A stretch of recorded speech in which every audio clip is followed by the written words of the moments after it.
Hey, I'm Kamara Rose, and this is Everyday Changemakers, conversations with social change practitioners about the journey of personal transformation and social transformation.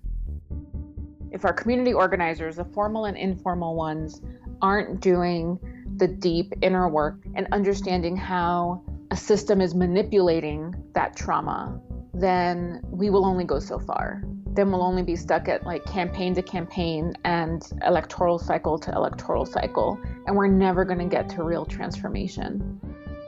This week, I talk with Silva.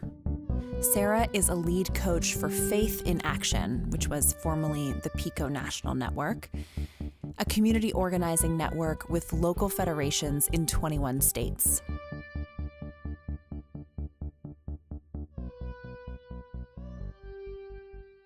Sarah grew up in New Mexico and went to college in the San Francisco Bay Area, where she studied theology and Latin American history before becoming a community organizer. Eventually, she returned to New Mexico to build a faith-based community organizing network in her home state. But then, in 2015, Sarah's grandparents were in a terrible car accident, and she lost her grandmother. That crisis was a turning point for Sarah to reevaluate her life and her work. There was one afternoon where I had come home from the hospital, and my then husband looks at me and is asking, how's your grandmother? How's the family doing? And I asked him, I'm like, just once I want you to ask me how I'm doing. And he looks at me and he says, it's not about you. And I can see it now, like back then it was an innocent reaction to, it is about my family and my grandmother, and he was my partner. And I wanted someone to be thinking about me in that instance. And so that was a huge turning point around like, oh, am I even clear about what I need emotionally, physically, spiritually? And do I even know how to ask for that? And so that's kind of what led me on a path of exploring what trauma-informed organizing could look like, and trauma-informed just living, right? Like, how am I living my personal life through that too?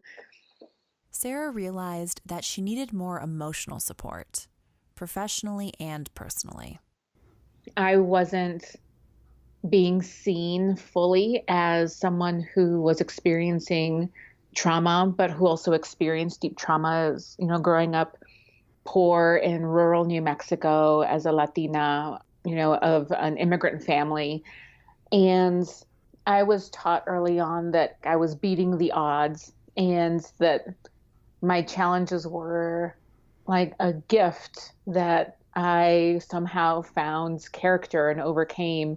And then in organizing, I was taught by my mentors and other organizers that as an organizer, I'm a vehicle, and my story and pain didn't really matter in the formula of social change, that it was really, our leaders and the base that we were building.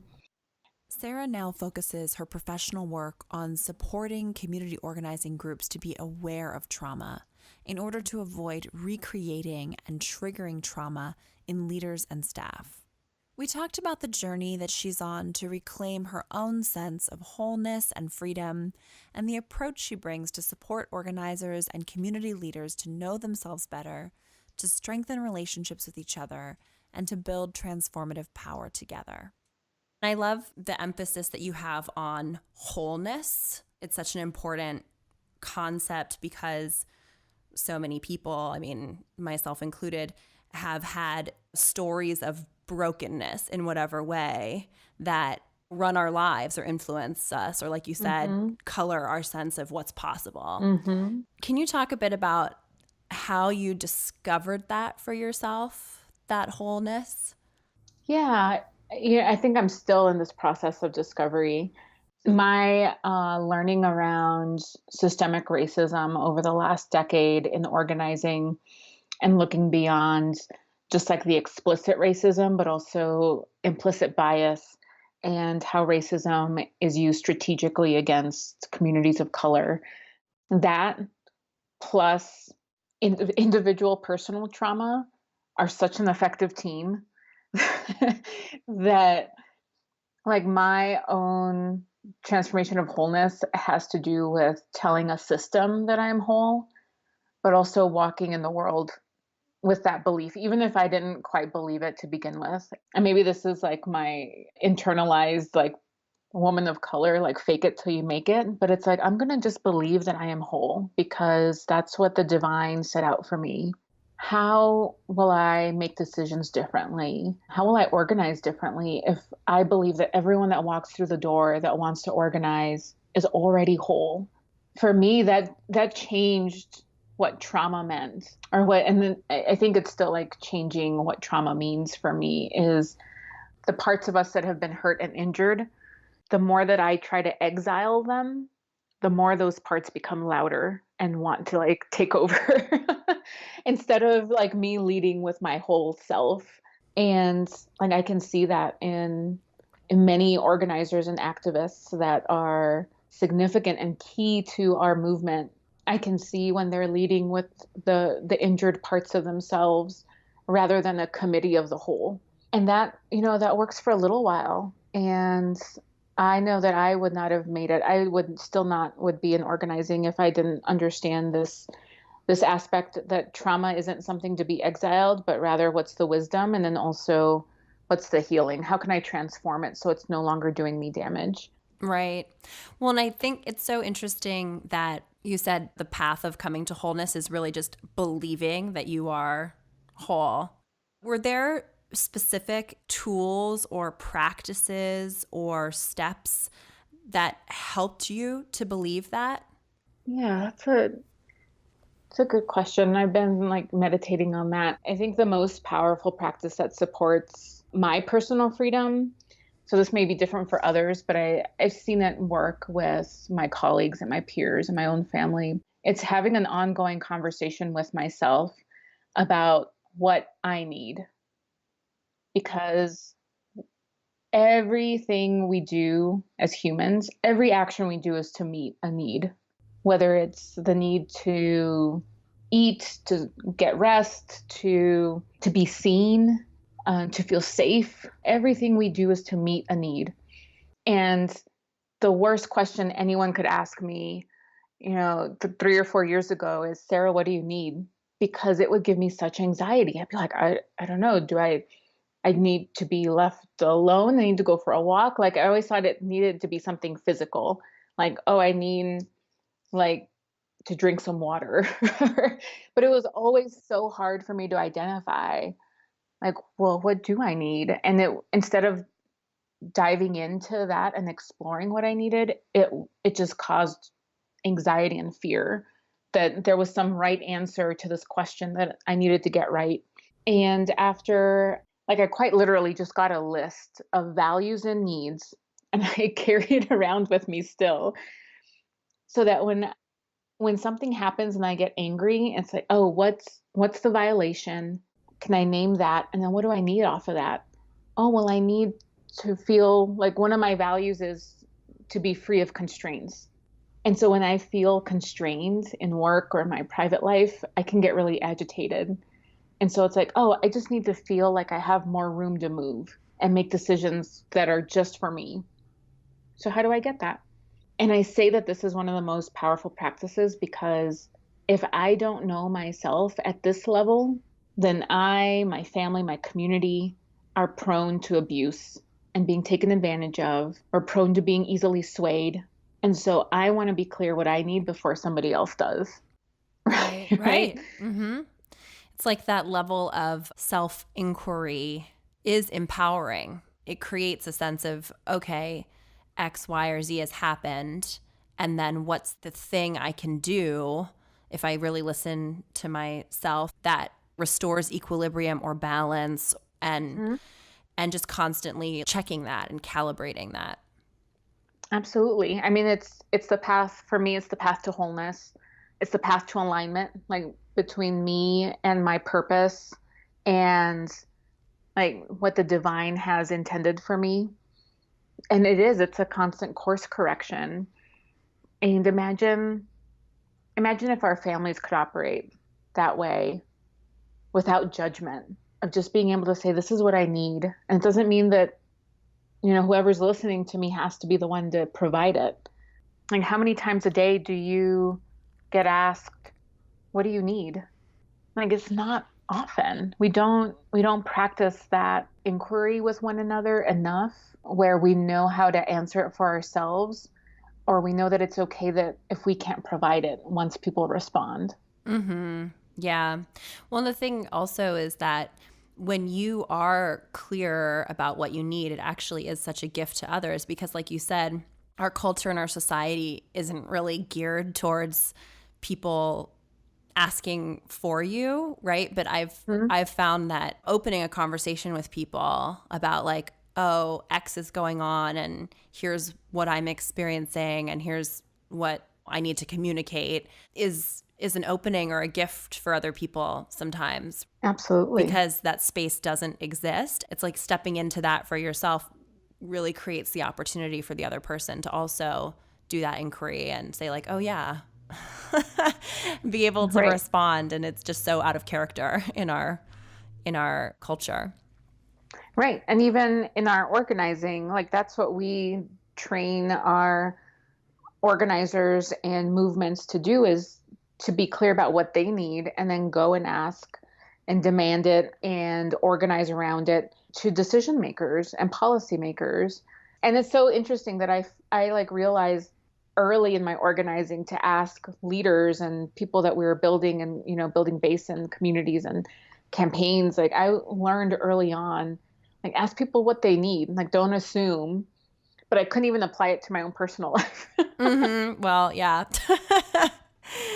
I feel like that's kind of the evolution sometimes in Hmm. organizing, right? I mean, just in talking to a lot of people who work in the realm of change, there's some pain or wound usually that brings us Hmm. into the work and that is drawn to the experience of empowerment and working with others to build power. But then I think sometimes there's like this second level of realizing, like, wait, Yeah. while I'm doing this, like professionally, I don't necessarily know how to have personal agency, like in my own life outside of my career. Right. Hi, everyone. This conversation about self-reflection is so important that I created a tool that you can use to discover your own needs and use as a resource to have conversations with the people in your life, both personal and professional. It's called Know Thyself, a weekly reflection, and you can download the guide at kamararose.com/resources. The link is also in the show notes. It's an in-depth guide with questions to ask yourself and steps to take to support your needs. So try it out and see what you discover. And then tell me about it, because I'd love to hear what you learn. So go to kamararose.com/resources to download the Know Thyself, a weekly reflection guide. Okay, back to the conversation. Well, I want to get into some of this translation you're starting to move into around the way that this is informing your organizing work. But before doing that, I just wanted to come back to one other thing you had written about, which you called facing your creepy crawlies, the stuff that, the stuff you didn't want to see, and that it guided you towards, you called it rich earth, which I just like love the, Mm, the worms in the earth metaphor for that. But yeah.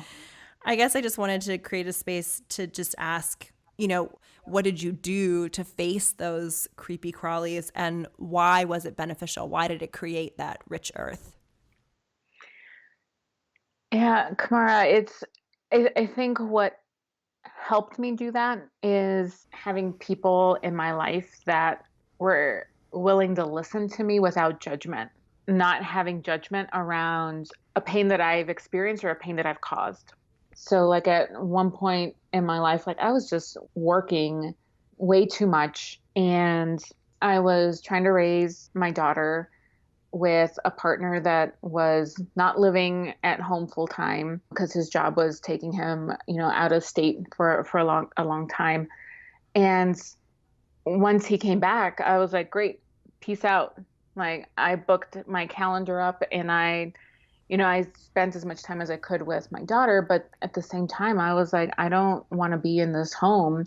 And there was this resistance, but I was too afraid to name it for myself. And instead, I just like turned it into like workaholism and traveled a bunch and just created a lot of bad, unhealthy practices for myself. And it was some of the best organizing I'd ever done in my career.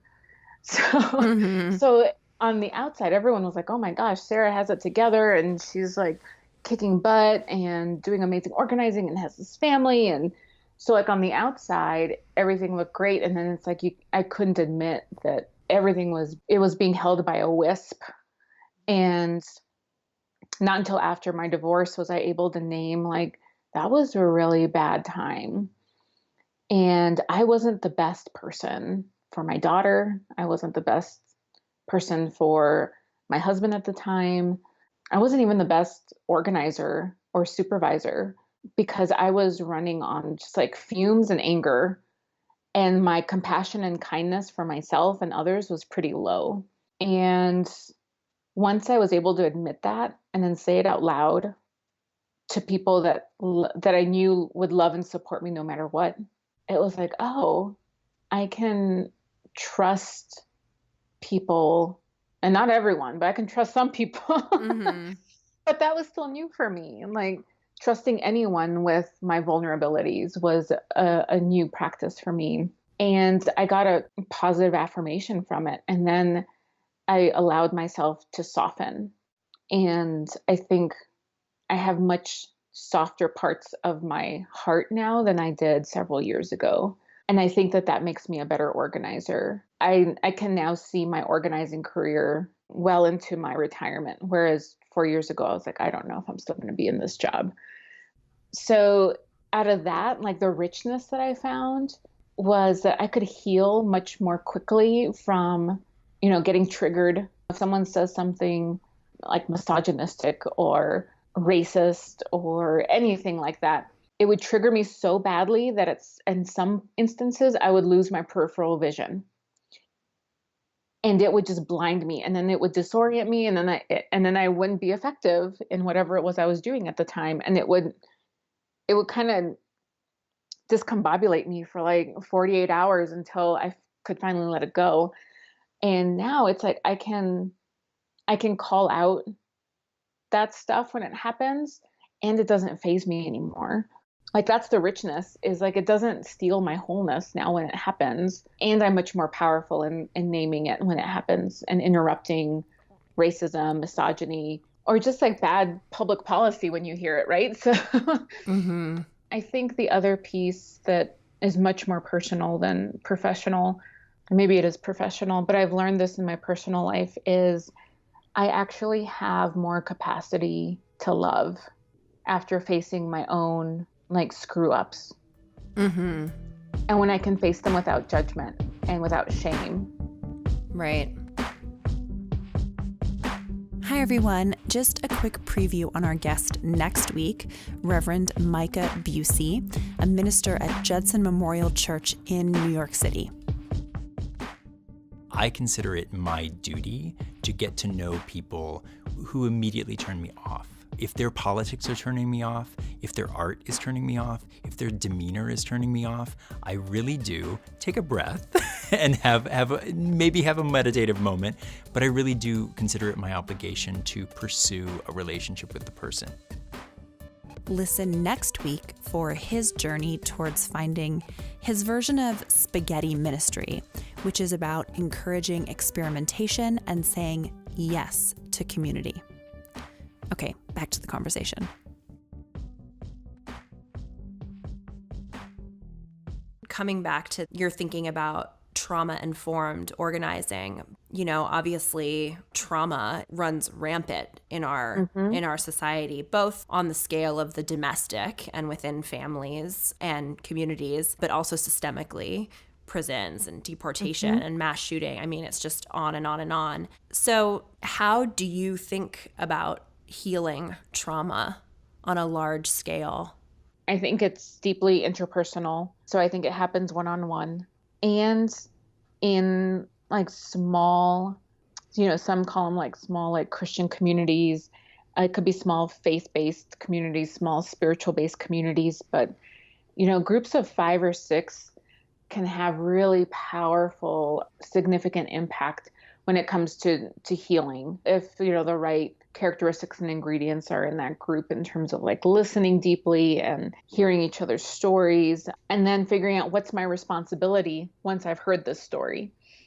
And for me, I feel like the work that I'm doing right now after, 13 years of community organizing and now doing this coaching work, I kind of feel like I'm in this, like in muscles, we have like the myofascial tissue that's in between the bone and the muscle in our bodies. Our myofascial tissue is like all connected in our whole entire body. It's like one unit, one system. It helps us with our flexibility, and it helps receive and send messages about, how healthy our joints are and how strong our muscles are. And so I feel like I'm part of this myofascial tissue between trauma and transformative work, individual work, and community organizing. Mm-hmm. And so many of us think that those are two separate things. And I can tell you that if our community organizers, the formal and informal ones, aren't doing the deep inner work of understanding their own creepy crawlies and understanding how a system is manipulating that trauma, then we will only go so far. Then we'll only be stuck at like campaign to campaign and electoral cycle to electoral cycle, and we're never going to get to real transformation. I know that with deeper relationship and deeper understanding, people will take bigger risks with one another, personally and like systemically. Like, why do you think this high school is marching to Tallahassee and DC after this last mass shooting? Those kids, those students knew each other. They know each other. So why do you think they're able to organize so quickly? Because they trust each other and they're able to take big risks. That's why they're able to move so quickly. And it's stunning to me, and it's not surprising. Yeah, that's a good example, I think, of what happens building that trust and intimacy and almost like recovery together, and then what's possible as a result. It's very early yet in your work, but have you witnessed transformation? Like, what have you seen that you feel like is different, that's different than how organizing maybe was? Yeah. When an organizer gets triggered by a public official, or, this organizer is a woman of color, and the person she's meeting with is a white male with kind of formal government power. So those power dynamics are already set up, right, before the meeting even starts. And he says something that is triggering. He may not know it. And that organizer comes back and is like, all of my goals for this meeting went out the window. I lost it. And so now I've got to reschedule this meeting with leaders and basically do it all over again. Right. And there's after, like a loss. It's like a total like lost power, lost energy. Lost confidence. Then it's like imposter syndrome. I shouldn't be doing this work anyways. Who am I to think that I can change that person's mind? It's all of the insecurities that come with being a woman of color just show up, right? Mm-hmm. And they show up in force when those things happen. And so as a director, I believed it was my responsibility to help young organizers interrupt all of those voices and all those parts of them that say they can't do it or say they shouldn't be there or they don't belong. There were several practices and guided meditations that I would take some of my staff through to understand what was at the root of that trigger. And did it serve a noble purpose? Like, what is that part of us that gets triggered? What's its noble purpose? And what was it really trying to do? It's trying to keep us safe, but it's actually doing harm, right? And then later, that organizer understood like, oh, it just triggers the part of me that made me feel alone when I was 7 years old and this thing happened. And since then, whenever I get threatened or feel threatened, I feel like I'm 7 years old again and completely alone. And so it's that 7-year-old part of her that is the one that is being protected by this part that gets triggered. And so now that she knows that it happens, and she's like, oh, okay, I know. And I'm not 7 years old anymore. I know I'm not alone. And then the action, whatever can take place. So if our directors, if our supervisors, if people that are working with these organizers and with our leaders and clergy aren't equipped to have those kinds of conversations, we're going to miss that opportunity for growth and deepening. And then our success is going to be limited. And that person's personal success and transformation is going to be limited in the long run. Yeah, I mean, what's your imagination around, in the practice of organizing, to the extent that people are able to do this inner transformative work that's bringing them into like a stronger sense of personal agency and being able to act with more power and even more creativity? What's your sense of, instead of just moving from like campaign to electoral cycle, but what would be your vision of what you think would be possible in the field of organizing and in change with that depth of work that you're describing? Yeah. If we could get to a place where organizers and leaders and clergy are unapologetically saying, this is what I'm after. This is the pain that I'm leading with, or that I know is present in me and that can sometimes trigger me. And this is what I need from a community that loves and supports me, but will also hold me accountable when I don't show up for my community. I think many organizers and many organizations, we don't hold each other accountable in that way. And I think it's partly fear. I'm afraid of completely understanding the pain and story of my colleagues and my friends that are doing really hard work. I'm afraid to hold all of that pain. And if we just knew that we didn't have to hold it all. And if we just knew that holding other people's pain made them more powerful. I think we're holding ourselves back. Yeah. And maybe you want to add on with this. You quoted Meister Eckhart, the 14th century Christian mystic, with this idea that the outer work can never be great if the inner work is small. But I wonder if there's anything more you want to unpack about that in terms of why it resonates for you and what you believe it means for the outer work of social change. Yeah. My outer work, what I was producing for the social justice movement, was pretty significant. Like, I helped raise minimum wages in New Mexico. I helped stop deportations. We were doing all sorts of great things. And yet, at the same time, I always felt like I did not deserve to be there, or that I didn't belong. My biggest fear is like people telling me, I know who you really are, and therefore I don't want to be associated with you. Right. It's like if you really knew me, you wouldn't love me. Right. And then I would make all these predictions, right, in my head. And I think the work could have been much more compassionate. We could have included more people. We wouldn't have created so much tension around different campaigns. Like, looking back on it now, I'm like, oh, I was just stubborn. I was leading with my stubborn, angry, I'm going to take power self that actually turned off some of our own supporters. And looking back on that now, I realize it was because I was scared of people abandoning me, the organization, the campaign. And if I had known that then about myself, I think the work would have been much more powerful. I would have been much more powerful. And, the organization would have left in a much more powerful place than it was. Mm-hmm. I really relate. And like you, I've had, very similar experiences where like fear was really driving me. And then as a result, I took a lot of actions that, didn't necessarily, it didn't create like the best result with other people. And I think that's the work I'm focusing on now is like, if I'm afraid, can I tell somebody that I'm afraid and what I feel afraid of? And in a way that we can create connection and find a shared path forward. Right. If that fear can be released, it's like, what's on the other side of that? And Right. there's all kinds of possibility. Absolutely. And like, I don't want to discount that, like, fear and anger can actually feel good because they feel recognizable. Familiar.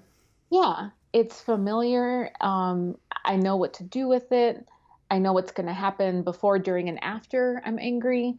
It's predictive. And one of my fears in this movement, in especially right, now in our U.S. history as we're living it, my fear is that all we're leading with is anger. And when I talk about kindness and compassion and love, that it's not seen as powerful as anger.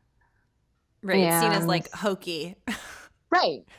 Or that I want to sing Kumbaya with people that are like shooting like racist threats at me. And like, I want to be very clear that soft hearts doesn't mean soft spine. And that my anger and grief very much coexists with my kindness and compassion. That's my fear, is that our movements are going to be based in anger, and that's okay for a little while, but in the long run, I think there's a higher power that we can call to individually and in entire movements. And that's a beautiful note. I wanted to invite you, if you have a prayer or an intention or an affirmation or something that you want to call forth, both for your work and for the field of social change. I mean, I would say that I want to offer courageous hearts, open hearts. My prayer is that our most vulnerable hearts are the strongest ones. I think we're seeing that today as we're grieving another mass shooting in our country, that there's a lot of power in love and grief and vulnerability. And so I hope we can mine all the wisdom we can from that. Amen. Amen. Thank you, Sarah. Thank you, Kamara. This has been a wonderful conversation. I really appreciate your invitation.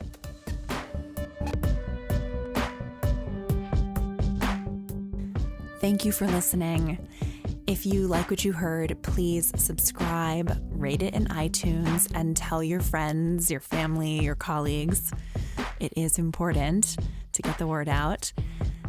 Everyday Changemakers has been a production of yours truly in collaboration with markmedia.org.